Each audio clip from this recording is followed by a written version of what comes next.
হরে কৃষ্ণ। একাদশীর মাহাত্ম্য।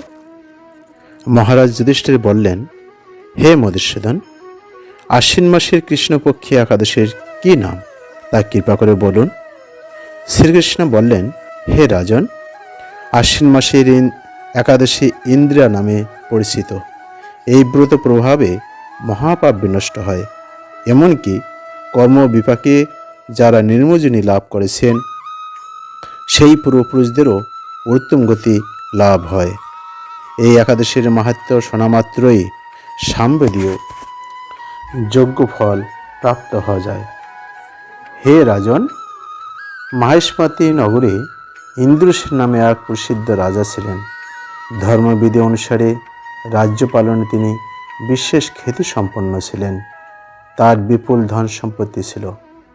পুত্র পৌত্রাদি সহ তিনি সুখে রাজ্য পরিচালনা করতেন।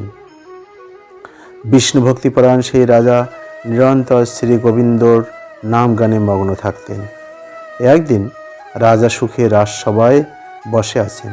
এমন সময় দেবর্ষি নারদ স্বর্গ থেকে সেখানে এলেন। তাকে দর্শন করে রাজা হাত জোর করে উঠে দাঁড়ালেন। দণ্ডবত প্রণাম করে মুনিকে আসন, পাদ্য, অর্ঘ্য আদি ষোড়শ উপাচারে পূজা নিবেদন করলেন। তারপর বললেন, হে মুনিবর, আপনার দর্শনমাত্র আমার যাবতীয় যজ্ঞফল লাভ হয়েছে। এখন আপনার আগমনের কারণ জানিয়ে আমাকে কৃতার্থ করুন। দেবর্ষি নারদ বললেন, হে মহারাজ, অতি বিস্ময়কর এক কথা শ্রবণ করুন। আমি এক সময় যমলোকে গিয়েছিলাম। সেখানে যমরাজের সভায় বহু পুণ্যকারী আপনার পিতাকে দেখলাম। ব্রতভঙ্গ পাপে তাকে সেখানে যেতে হয়েছে।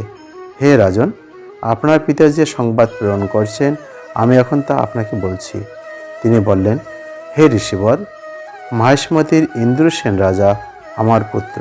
তাকে বলবেন যে আমি বহু পুণ্য অনুষ্ঠান করলেও কোনো কারণবশত জমালয়ে আসতে বাধ্য হয়েছি। আপনি কৃপা করে তাকে সর্বপাপ নাশনক ইন্দ্রিয় একাদশীর ব্রত পালন করতে বলবেন। সেই ব্রত প্রভাবে আমি নিষ্পাপ হয়ে স্বর্গলোকে যেতে সমর্থ হব। এই কথা জানবার জন্যই আমার আগমন। হে রাজন, আপনার পিতার মঙ্গল বিধানে আপনি যথাবিধি ইন্দ্রিয়াব্রত পালন করুন।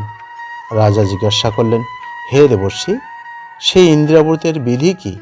কোন তিথি বা কোন পক্ষে এই একাদশী ব্রত করা কর্তব্য তা কৃপা করে আমাকে বলুন। দেবর্ষি উত্তর দিলেন, হে মহারাজ, আশ্বিন মাসের কৃষ্ণপক্ষে দশমীর দিন শ্রদ্ধা সহকারে প্রাতঃ স্নান করবে, মধ্যাহ্নে ভক্তিভাবাপন্ন হয়ে পুনরায় স্নান করবেন এবং রাত্রিকালে ভূমিতে শয়ন করবেন। পরদিন একাদশীতে প্রাতঃকৃত্যাদি সমাপন করে নিরাহারে থাকবেন। ব্রতের নিয়মাবলী দৃঢ়ভাবে পালন করবেন। হে পুণ্ডিকাক্ষ, হে অচ্যুত, এ শরণাগতের প্রতি কৃপা করুন। এভাবে শ্রদ্ধা সহকারে শালগ্রাম পূজা করে পিতার উদ্দেশ্য ব্রতের ফল অর্পণ করবেন। দ্বাদশী দিন সকালে ভক্তি ভরে শ্রী গোবিন্দের পূজা করে ব্রাহ্মণ ভোজন করিয়ে অবশেষে নিজে মহাপ্রসাদ গ্রহণ করবেন। হে রাজন, বিধি অনুসারে শ্রীহরি এবং ভক্তদের অর্চন করলে আপনার পিতৃবর্গ মুক্তি লাভ করে শীঘ্রই বৈকুণ্ঠে গমন করবেন। রাজাকে এই উপদেশ দিয়ে দেবর্ষি নারদ প্রস্থান করলেন। রাজা ইন্দ্রসেন মুনিবরের উপদেশ অনুসারে পুত্র পরিজন সহ ভক্তি সহকারে এই ইন্দ্রিয়াব্রতের অনুষ্ঠান করলেন।